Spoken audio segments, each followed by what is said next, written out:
Welcome to Better Together with your hosts, EmmaLee Italia and Jennifer Morrow.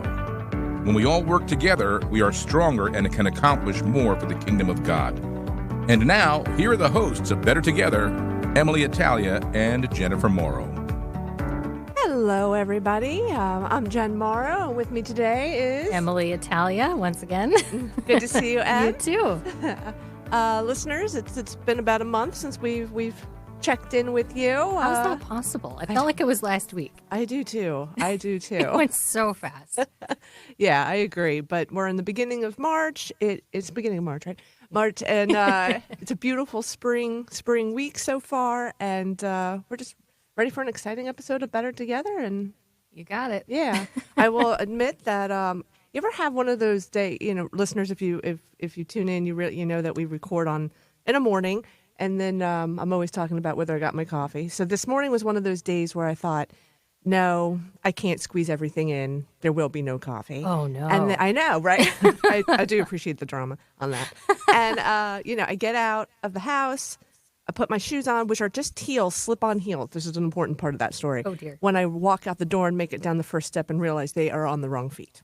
Oh, no. And then I looked at the clock and realized, you know what? I do have a time for a cup of coffee, which is good because I think I'm going to need it.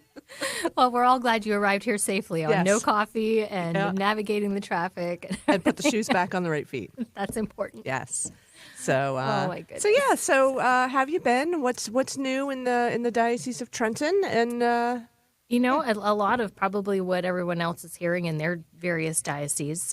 They've launched the annual Catholic Appeal, and there's information about that online. I'm sure everyone in the Diocese of Trenton has received that in their inboxes or seen it in the pews. There's a beautiful video up.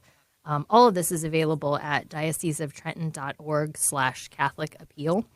And this year, they're kind of focusing on the united aspect of all the different facets of the diocesan church. So that's including all of its liturgical and outreach ministries.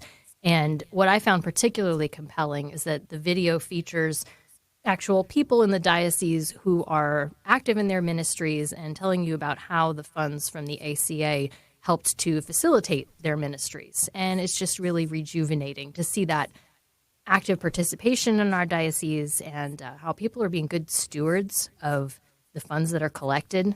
I know for me, when I give to something, I like to know where that money is going and that it's not just going into a general pool to be doled out, as other people see fit. And it was just really encouraging to me as a member of the diocese to see that. So. And like you said, everybody and all of the dioceses across the state and probably across the U.S. are going through this right now. In the Diocese of Camden, we have the South Jersey Ministries Appeal, and similar concept where we're featuring the ministries, especially vocations, so important, especially these days. But anybody, no matter what diocese that you're listening in, please go to your diocesan websites or your local Catholic media websites and check out the video. They're always posted because it's I think we've even talked about this before. Until I worked for the church, I didn't understand where those monies went. Right. And even if you watch the video, you get a taste of what it is. Go to the websites, dive into all the different ministries that a diocese can help out with and how those funds help. So from vocations to evangelization to communications, there you go. Respect Life, you can help. So please go to your diocesan websites and check it out. You bet. Also in the diocese, we have a wonderful section on the vocations ministry, and that's in our latest issue, the March issue of the Monitor magazine. And our diocesan vocations director, Father Chris Colavito, is talking about ways that we can be supportive of young men considering the priesthood and how he's using things like Instagram and social media to reach out to this next generation of vocations. And he's came up with this wonderful slogan, Trenton Makes Priests, to reach young men who have questions about what the priesthood is like and how to recognize whether God is calling them to that vocation. And the Trenton Makes Priests, as many of you in the diocese know, this phrase is based on the Trenton Makes, the World Takes slogan that's found on the Lower Trenton Bridge. It's spanning the Delaware River. And they also have a prayer card with the prayer for vocations and contact information that's circulating. That's on one side, and the opposite side has the graphic with the Trenton Makes Priests on it instead of. Yeah, it's beautiful. It's really nice. So you can find out more information about our vocations program at godiscallingyou.org. Nice. That is very clever. Yeah, I thought it was. Good marketing. Yeah, exactly. And then, of course, the right of election just took place, and we have a great interview in the March issue with Denise Contino. She's our diocesan director of the Department of Catechesis, and it's a Q&A on what is the RCIA program for those who aren't familiar with it, and just understanding what that process is about. So it's the way that Catholic adults are able to come into full communion with the Catholic Church, and she just really lays it out beautifully and understandably for those who are interested.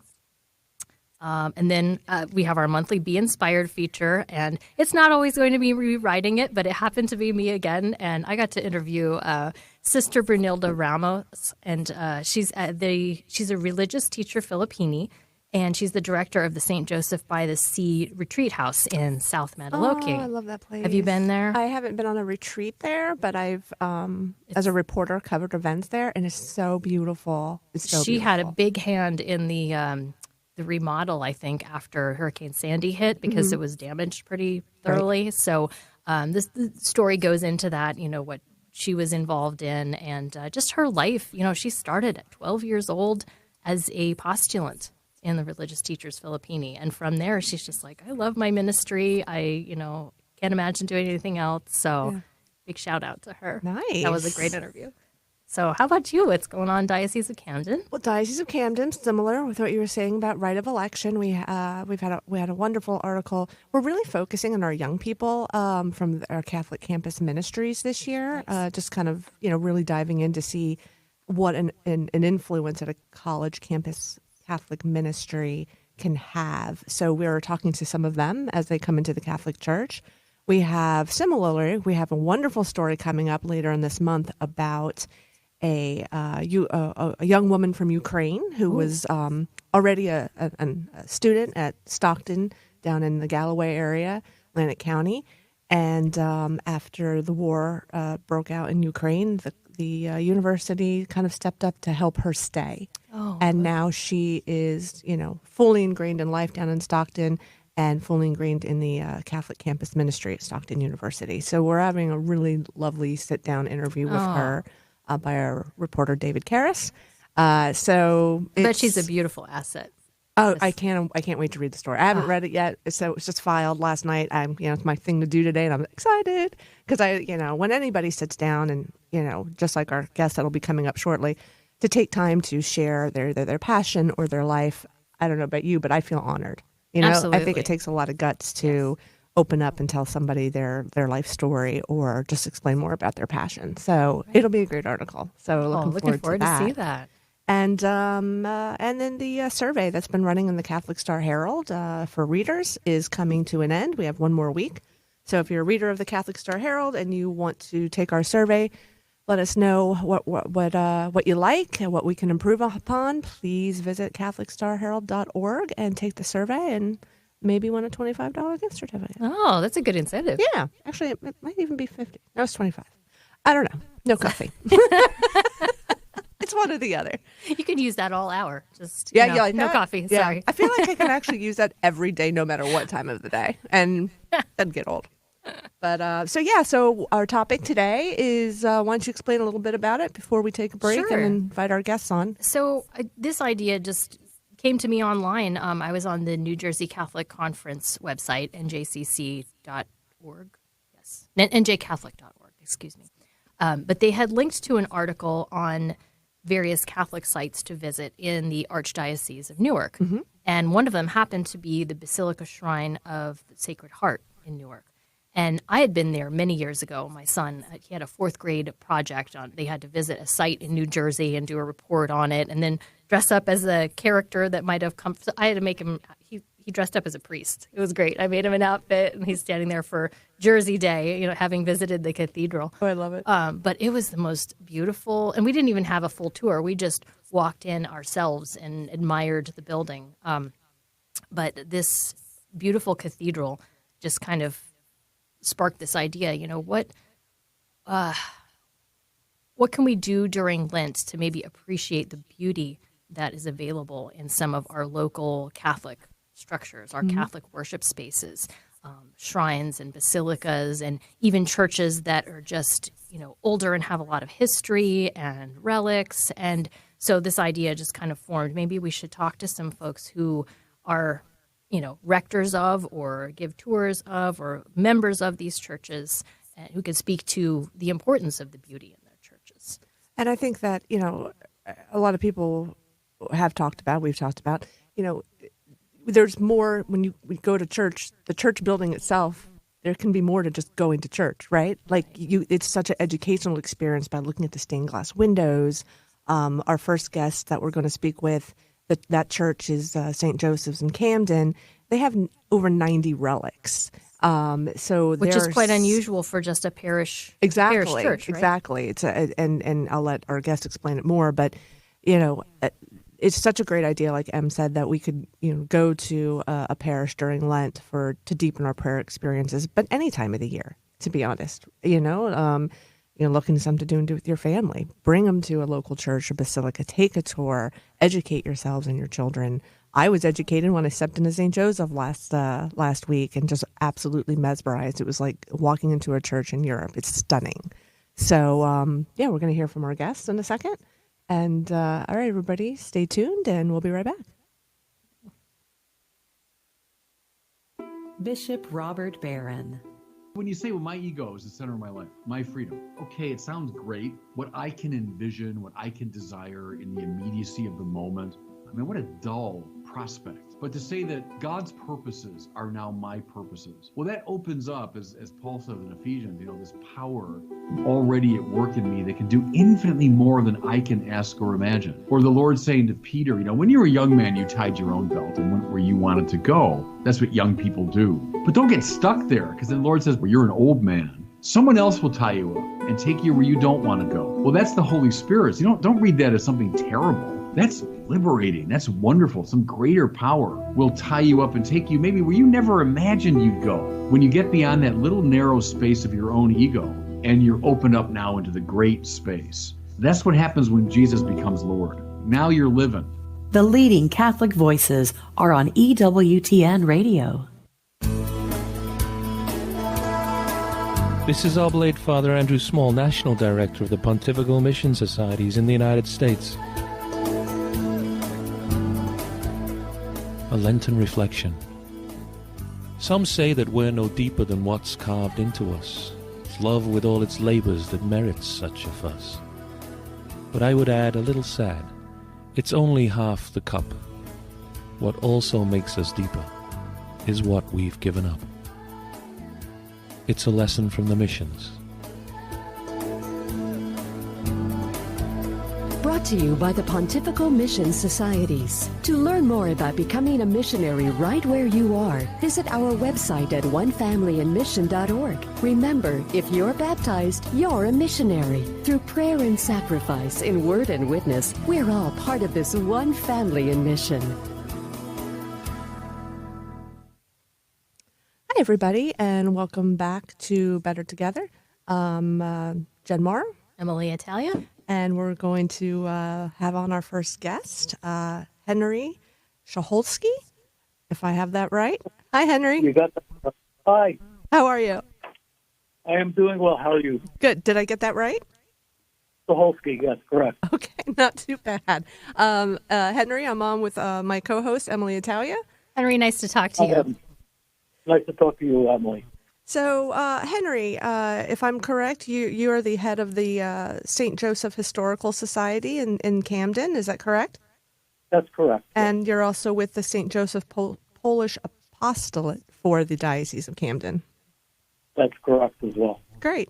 So we were just starting to, talk about the beautiful churches, basilicas, and some of the spiritual growth and education that can come out of visiting our local churches. Tell us a little bit about St. Joseph in Camden and how it got started, and just explain it to the people who've never been. Well, St. Joseph's in South Camden.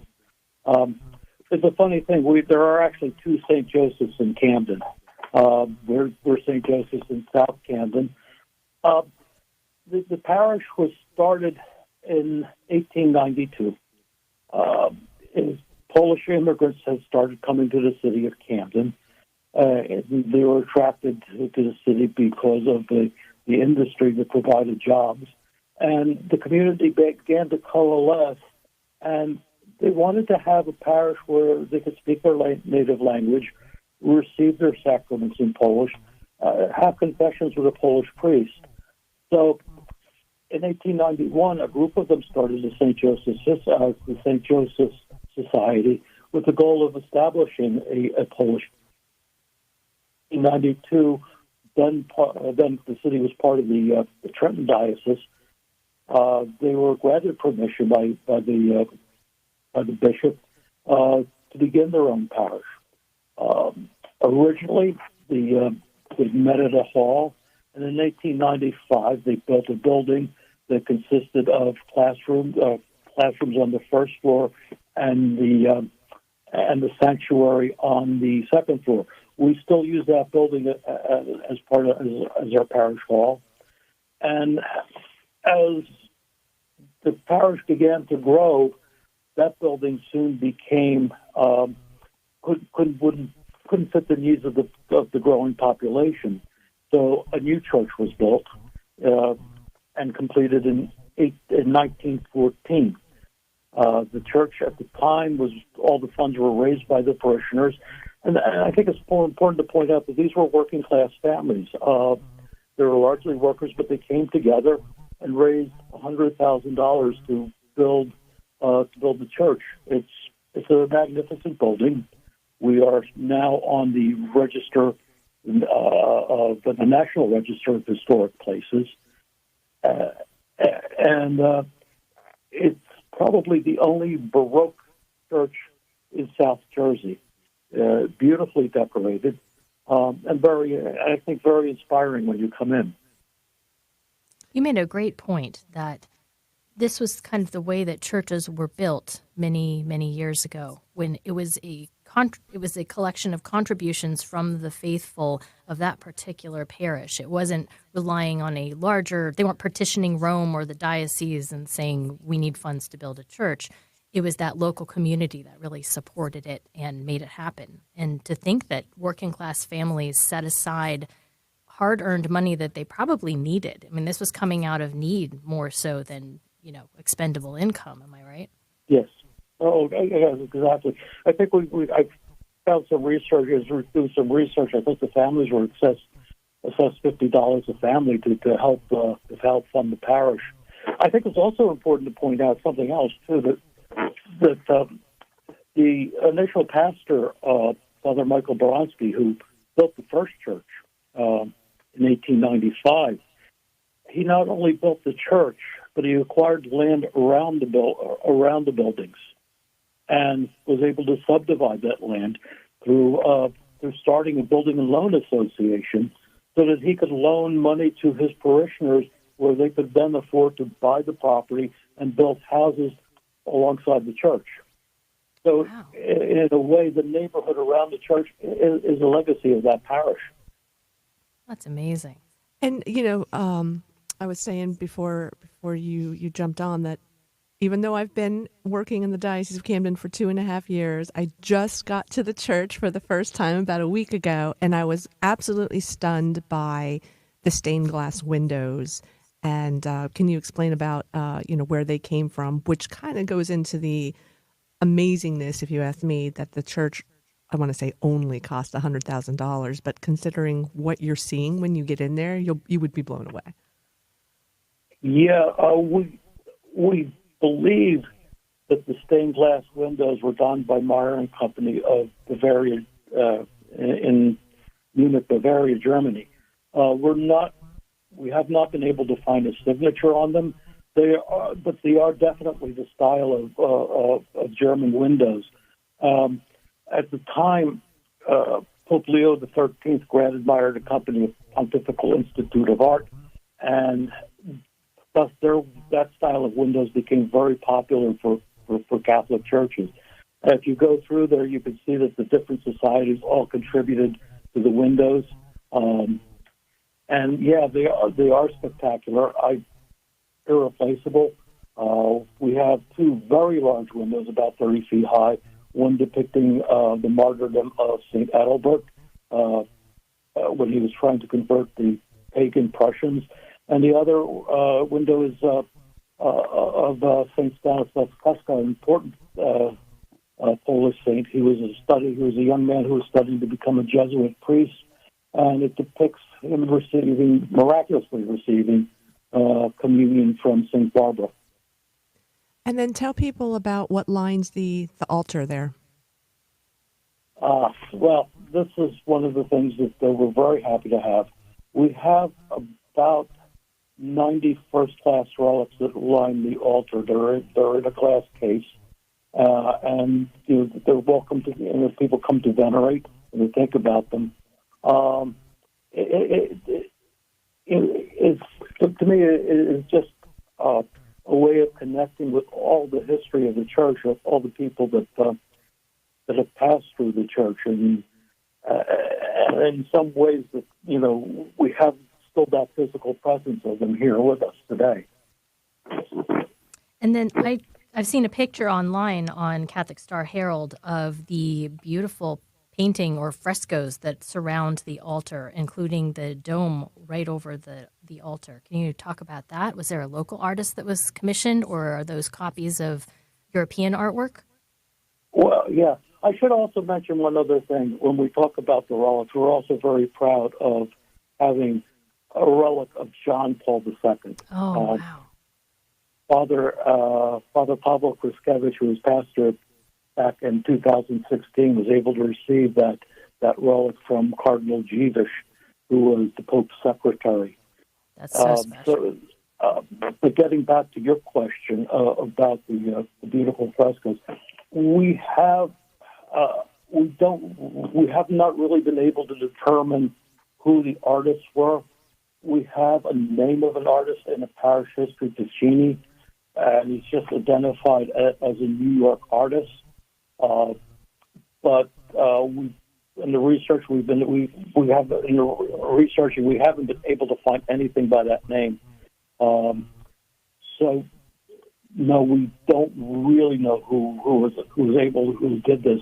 We know that they were probably completed around 1924. The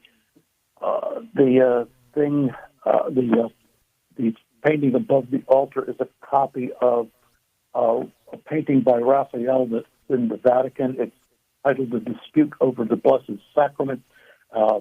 It's supposed to be an allegory of the debate over whether or not the body and blood of Christ is physically present in the Eucharist.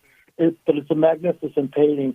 If you look up, you see the Trinity surrounded by saints and prophets from out the ages. It makes you feel like you are in a very special place.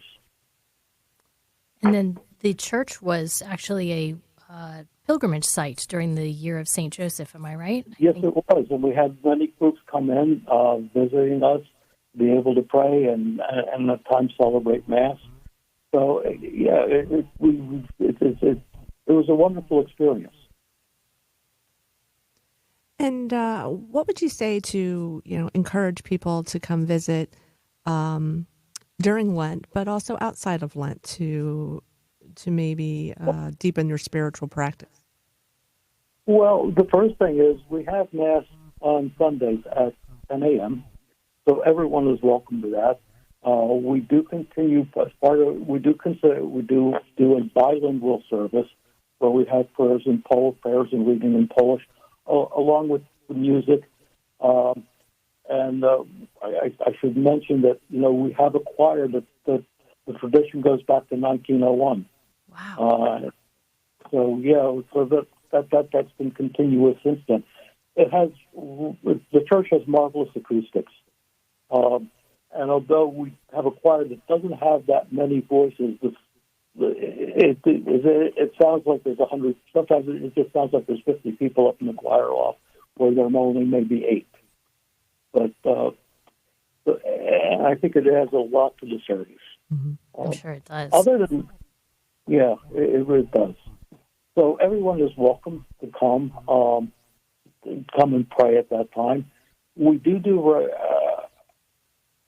outside of Lent, we do regular tours of the church in the fall on the second Saturday from October through January, and they can contact us by calling the Cathedral of the Immaculate Conception Rectory, or they can email us at stjhistory@yahoo.com, and we'd be happy to set up a tour at other times. I'm just going to repeat that. That was stjhistory.com. And stjhistory@yahoo.com. At yahoo.com. That's our email address. Got it.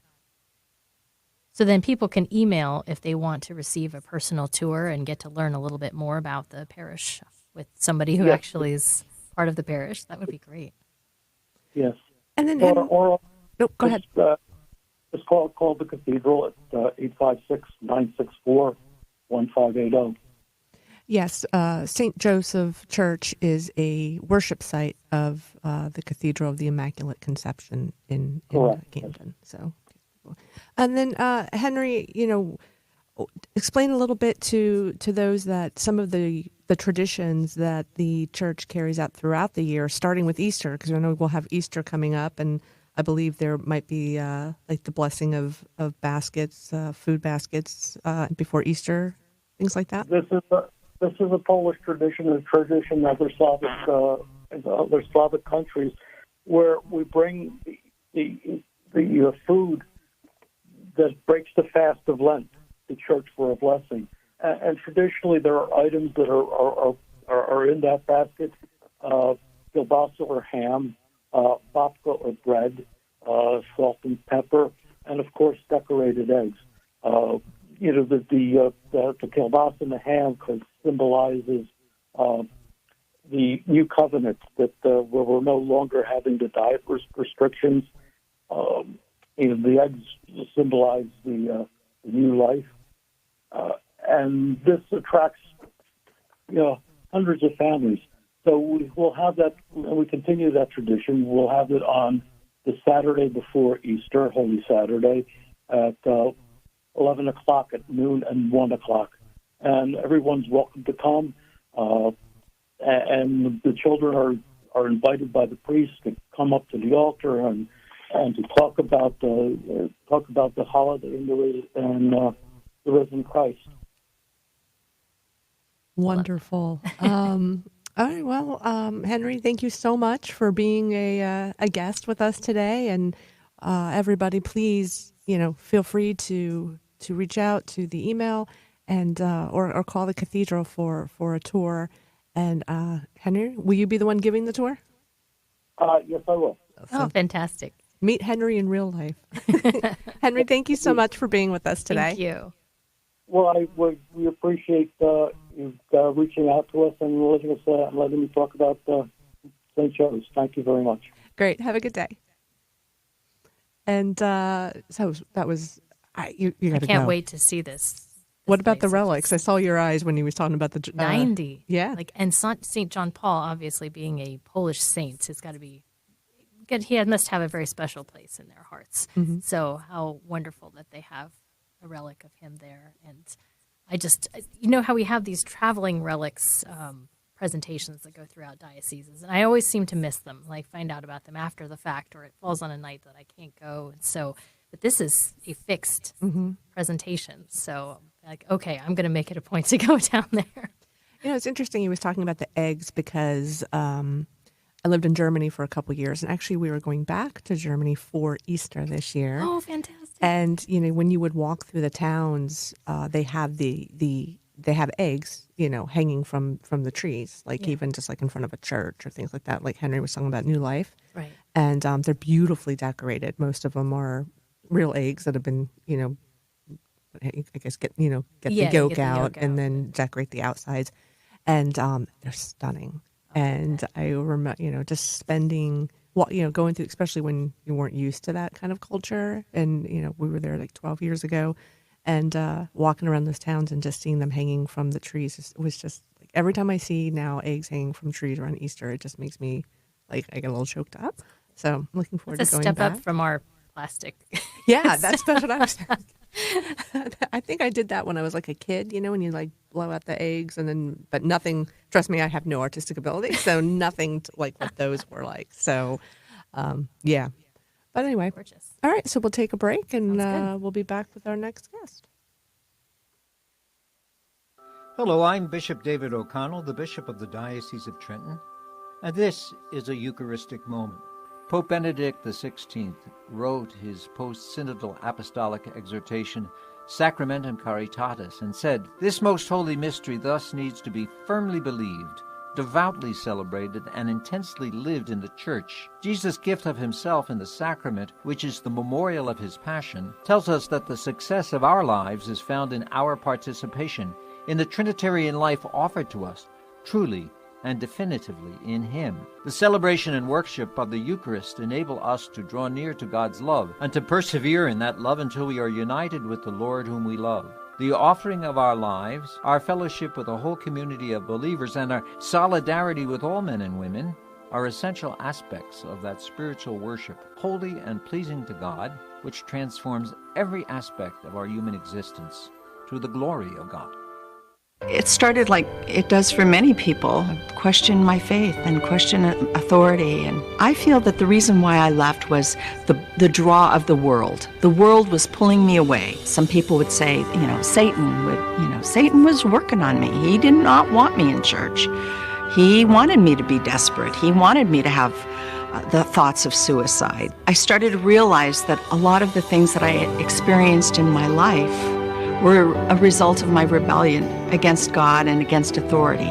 Coming back to the church is the first step in healing from all of the hurts of the world. I went from being desperate and in despair to finding hope and encouragement for the future. I'm on God's team. I know who I belong to, and I know where I'm going, and there's nothing that can separate me from God's love. Take another look at the Catholic Church. Visit CatholicsComeHome.org today. Welcome back, friends, to Better Together. I'm EmmaLee Italia, along with Jen Morrow. And on the line with us, we have Father Bismark Chau, who's the rector of the Cathedral Basilica of the Sacred Heart in Newark. Good morning, Father. How are you? Good morning, Jen and EmmaLee. What an honor to be with you guys. Oh, thank you so much for joining us. This is EmmaLee, and I'm Jen, and we're excited to have you, Father, because we've been every month we've been trying to branch out to a new diocese in the state. Last month we had Metuchen, and now we have Newark. So thank you for being on the show. Yeah, go Newark. I'm so excited to be with you guys. Oh, thank you. So we would love to talk about the cathedral with you. And I understand, I've been there myself, but it was many years ago. I understand it just underwent a renovation. What was actually renovated during that time? Yeah, in the year 2000. 2000? Archbishop Myers, in the year 2000, Archbishop Myers renovated the cathedral. The woodwork was renovated, and I was not even a seminarian then. Oh my goodness! I don't think I was living in New Jersey at that time. But yes, what I know is being renovated was the woodwork. It was kind of a dark oak, and he lighted it up a little bit. Of course, many outside and inside stonework was also renovated, and thank God that we have not had any more major renovations. We do have, like usual, roof and walls and stone that needs to be pointed, and why not? But not a major renovation. But ever since Archbishop Myers did that renovation, we have not been, thank God, in need of another one. Oh, that's a relief, because I know that I can expense. just remember it being the organs being placed into the sanctuary, connecting it so that it doesn't play individually, but it controls both organs, one in the choir loft and one in the things like that. I can briefly believe that that's what the kind of renovation he did. So would you like to talk about what makes the Cathedral Basilica a unique pilgrimage site in our state, in our area? Well, when we think of pilgrimages, right, first thing we think is the Holy Land, or many of the Marian shrines in the world. And to go on a pilgrimage, you need to get on a plane, right? To go far, far away to have a religious experience. And, and that's why I was excited about this opportunity to talk about the cathedral, because it doesn't have to be a holy site that is so far away, that we have this gem. I always call it that. We have this beautiful gem hidden in Newark. Not that many people, even people that live in Newark or live in the Archdiocese of Newark, have visited or know about the cathedral, sadly, right? So I am so happy that you guys called us to do this interview, because you can actually make your own pilgrimage, especially this Lent, right, as we are in the season of Lent. What kind of sacrifice can I do? Because a pilgrimage involves sacrifice, right, physical sacrifice, seeking a renewal. And by reading all the reviews that people write in Google, it's amazing the impact that this building has. And I believe that all those who were involved in the design of this edifice probably are rejoicing in heaven, because every person that comes in here does not leave the same. And that's the point of a pilgrimage, right? Yep. You do not go back the same. You go transformed. And to hear even people that are not religious and say, wow, I experienced a peace that I've not experienced before. It is so beautiful inside. And people say, I'm not religious or anything, but that place has something. The quiet of it is just overwhelmingly a blessing, really. You can pray and there's nobody there to bother you. I mean, there will be people inside probably. Not that many people do visit during the day, but when we do have visitors, still you have that peace of quiet and peace and serenity. And I think that itself makes it a unique place, because in the outside, Newark is the cathedral is close to the downtown, is very noisy, the airport is right there, but when you go inside, it's an experience. The first thing that you experience when you walk into the cathedral, because you enter through I will explain that later, through the rectory, is awe, because the first thing that you do is just raise your eyes up to heaven. Almost, that's the idea of a Which cathedral. is the point of some of these structures, right? To raise your eyes to heaven. Exactly. Yeah, Pope Paul VI said that the secret of a cathedral is an expression of the unity of believers in its total unity. A cathedral is a symphony of praise to Almighty God. And believe it or not, whether you are a believer or not, that's what your soul is doing as you raise up your eyes to heaven and to look at the beauty of the stained glass windows, the carving of the stone and the carving of the wood and all the images around you. It just like brings you into heaven almost, right? And that's the idea of the cathedral. So it is unique in that sense, because it's right close to us. You don't have to go on a plane to go to this pilgrimage. You can take a pilgrimage to your own parish, from your own parish to here, right? And have that spiritual experience that we all seek to find in those places that we usually go for pilgrimages. Unique because, it's been recognized, by the Historical Society, the National Historical Society, as well as the New Jersey Historical Society, as one of the most exquisite buildings in the United States. It's the fifth largest religious building in the United States. So there is a lot of history there as well, and a lot of pride that we should take on as New Jerseyans, right? People who live here in New Jersey, that we have this beautiful and magnificent edifice here with us. I heard that it's actually larger than St. Patrick's Cathedral in Manhattan. It is.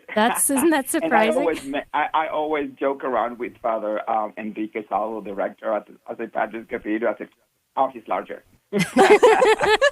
And did you know as well that the the towers of the Cathedral Basilica of the Sacred Heart are taller than the Notre Dame towers. Are they really? Oh, wow.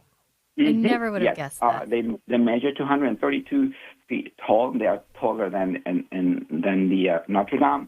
The rose windows are the largest in the Western Hemisphere.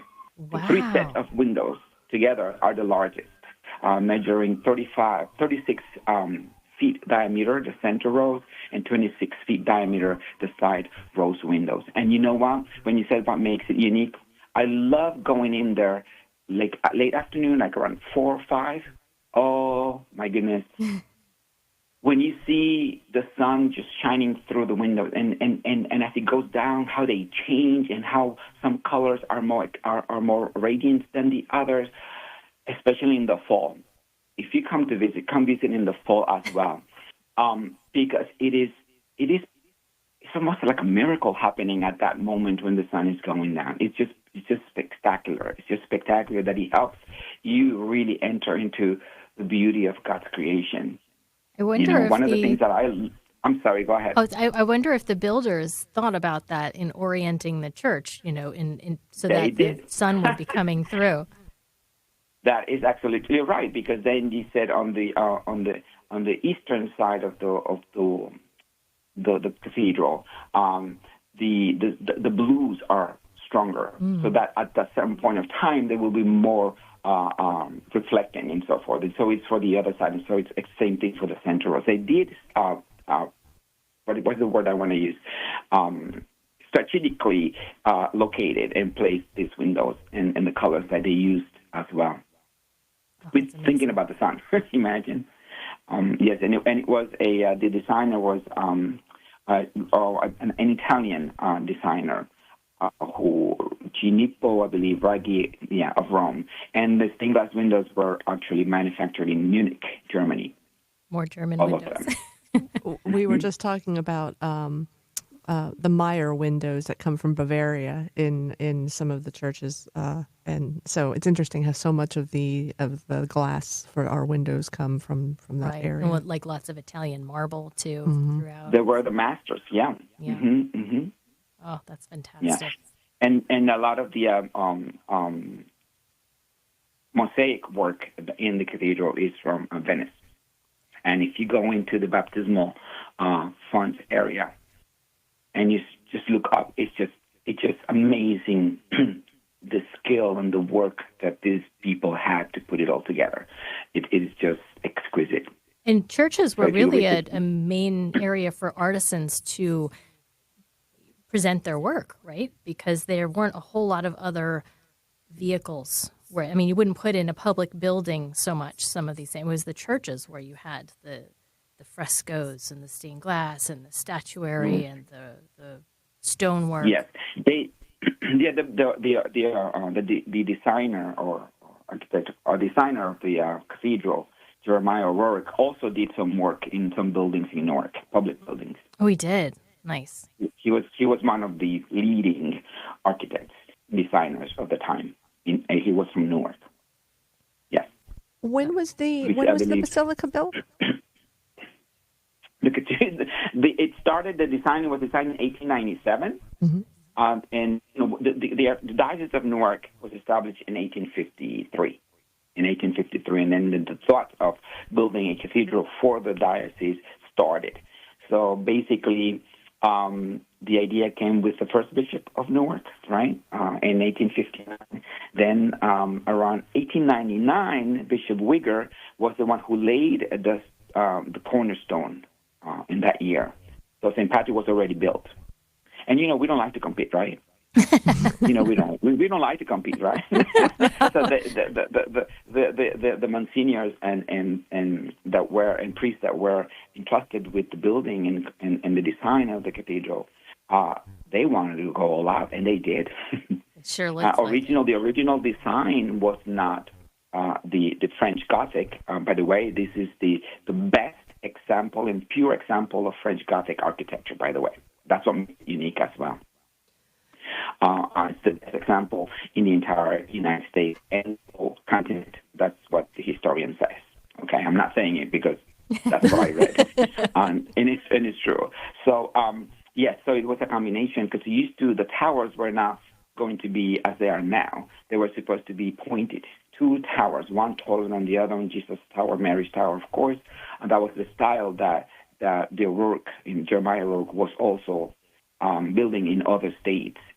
But then because of concerns of the weight and so forth, so they decided to cut them and make them shorter in that sense because of the weight. That was a concern. But it was the laying of the cornerstone was 1899, and then it was not completed until 1954. Wow, so it was a period of almost 55 years. Wow. Because of the First World War, then the Second World War, then the Depression. The cathedral laid bare, just the structure, the frame of the cathedral, 25 years because we ran out of money. Wow.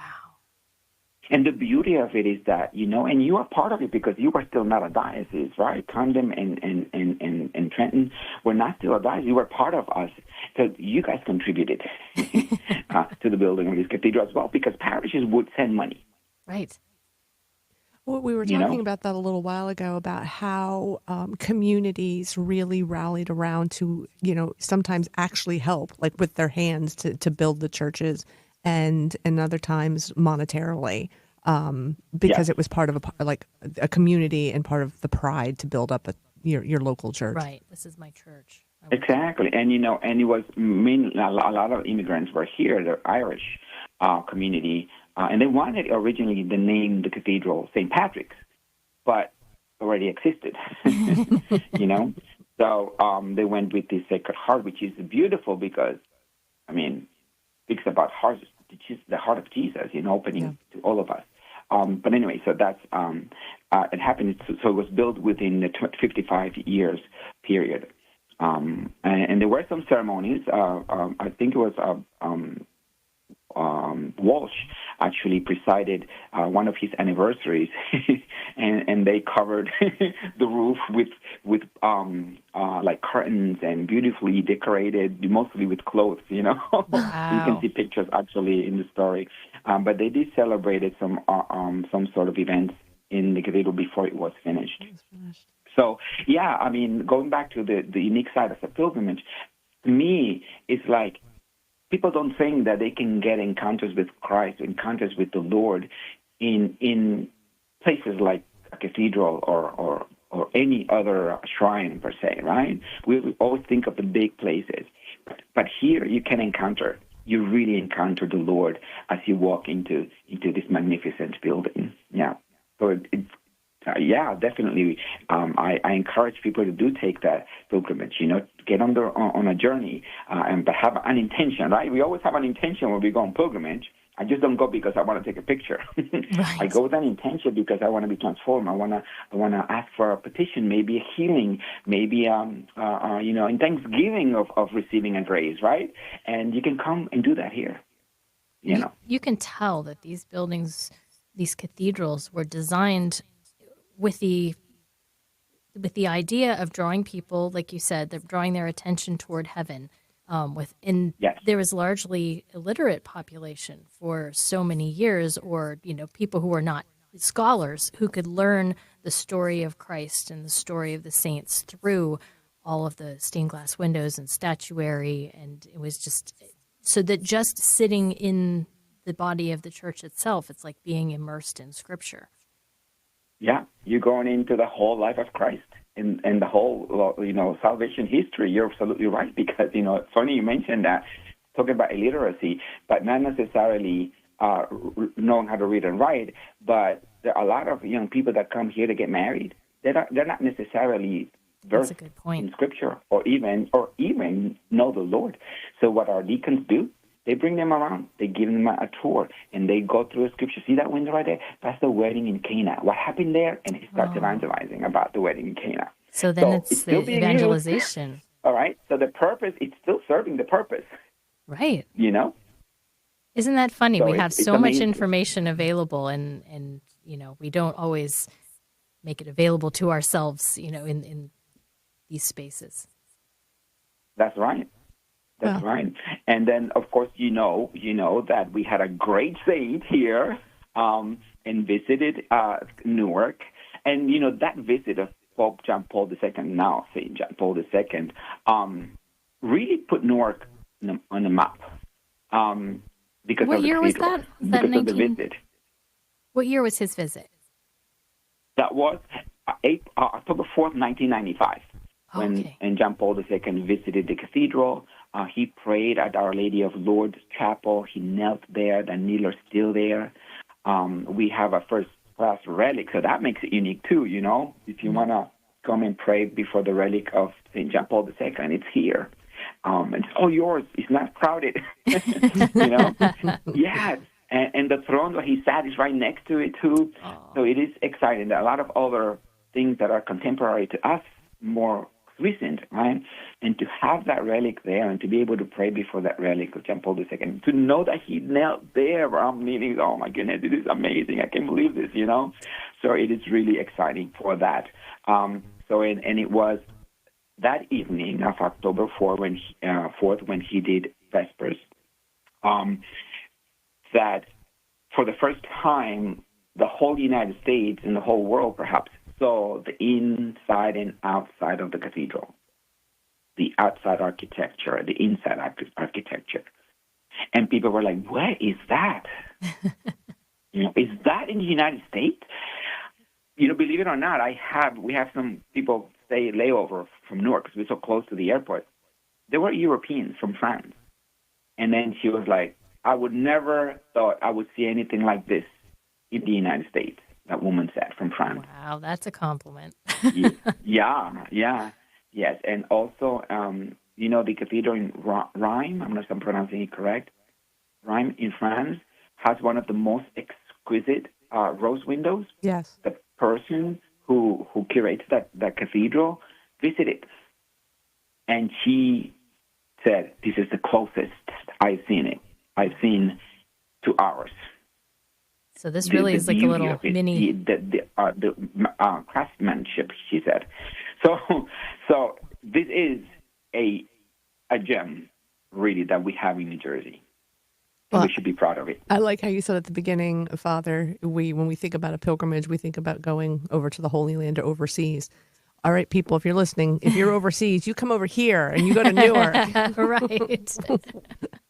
That's right, and it's free. All you have to do is take the train or drive. You have to journey, okay? That's what a pilgrimage is, right? Right.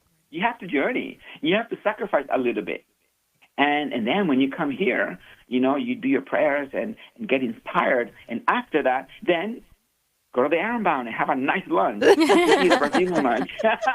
There you go. I like that. Why not? And, now talking about that, the cathedral was built on the highest point of Newark. So that's why you can see it from 280.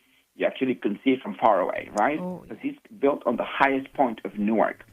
And we are blessed to have been built right next to the Essex County Branch Brook Park that holds the largest flowering cherry blossom trees in the United States. 5,300 trees of 18 varieties, okay?